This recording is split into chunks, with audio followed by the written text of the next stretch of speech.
नारियल के जन्म की कहानी। प्राचीन काल में सत्यव्रत नाम के एक राजा राज करते थे। वह प्रतिदिन पूजा पाठ किया करते थे। उनके पास किसी भी चीज़ की कमी नहीं थी। वह धन दौलत से लेकर हर प्रकार की सुविधा से समृद्ध थे।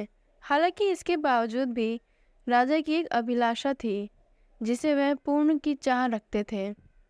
दरअसल राजा सत्यव्रत को किसी भी प्रकार से स्वर्गलोक में जाने की इच्छा थी।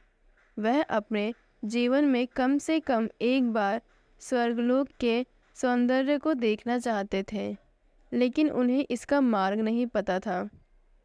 इधर दूसरी तरफ ऋषि विश्वामित्र अपनी तपस्या के लिए घर से बाहर निकले।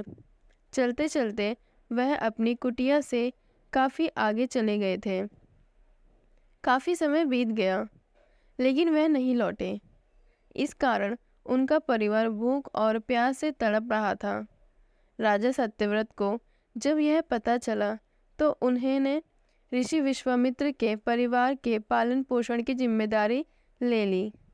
कुछ समय बाद जब मुनिवर लौटे तो वे अपने परिवार को कुशल देखकर काफ़ी प्रसन्न हुए। उन्होंने पूछा कि उनकी अनुपस्थिति में किसने उनकी देखभाल की। इस पर ऋषि के परिवार वालों ने बताया कि राजा ने उनके पालन पोषण की जिम्मेदारी उठाई थी। यह सुनकर ऋषि विश्वामित्र तुरंत राजमहल पहुँचे और राजा से मुलाकात की। वहां पहुंचकर उन्होंने सबसे पहले महाराज को धन्यवाद कहा। इस पर राजा ने ऋषि से अपनी इच्छा पूर्ण होने का आशीर्वाद मांगा। राजा की बात सुनकर ऋषि विश्वामित्र ने कहा, बोलिए महाराज, आपको क्या वरदान चाहिए।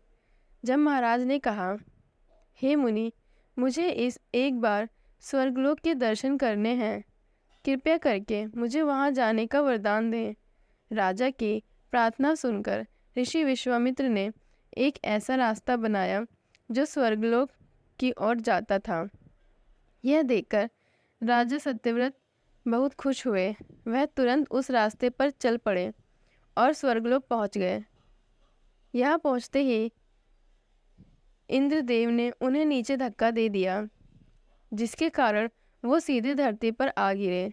राजा ने सत्यव्रत ने तुरंत सारी घटना ऋषि विश्वामित्र बताई। राजा की बात सुनकर ऋषि विश्वामित्र गुस्से में आग बबूला हो उठे। उन्होंने तुरंत सभी देवताओं को इस बारे में बताया और इस समस्या का हल निकालने के लिए कहा। इसके बाद राजा के लिए एक नया स्वर्गलोक बनाया गया। नए स्वर्गलोक को पृथ्वी और देवताओं के स्वर्गलोक के बीचों बीच स्थापित किया गया ताकि किसी को परेशानी ना हो। नए स्वर्गलोक से राजा सत्यव्रत को बहुत खुशी हुई, लेकिन विश्वामित्र को एक चिंता लगातार सता रही थी। उन्हें डर था कि नया स्वर्गलोक कहीं जोरदार हवा के कारण गिर ना पड़े। अगर ऐसा होता तो राजा सत्यव्रत दोबारा से धरती पर जा गिरेंगे। काफ़ी सोच विचार के बाद ऋषि विश्वामित्र को एक उपाय सूझा। उन्होंने नए स्वर्गलोक के नीचे एक बहुत लंबा खंभा लगा दिया ताकि उसे सहारा मिल सके।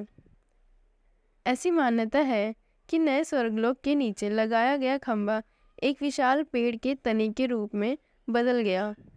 यही नहीं, कुछ समय पश्चात जब राजा सत्यव्रत की मृत्यु हुई तो उनका सिर एक फल में तब्दील हो गया।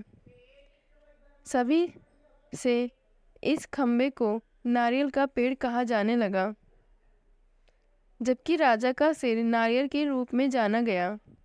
यही कारण है कि नारियल का पेड़ इतना लंबा होता है।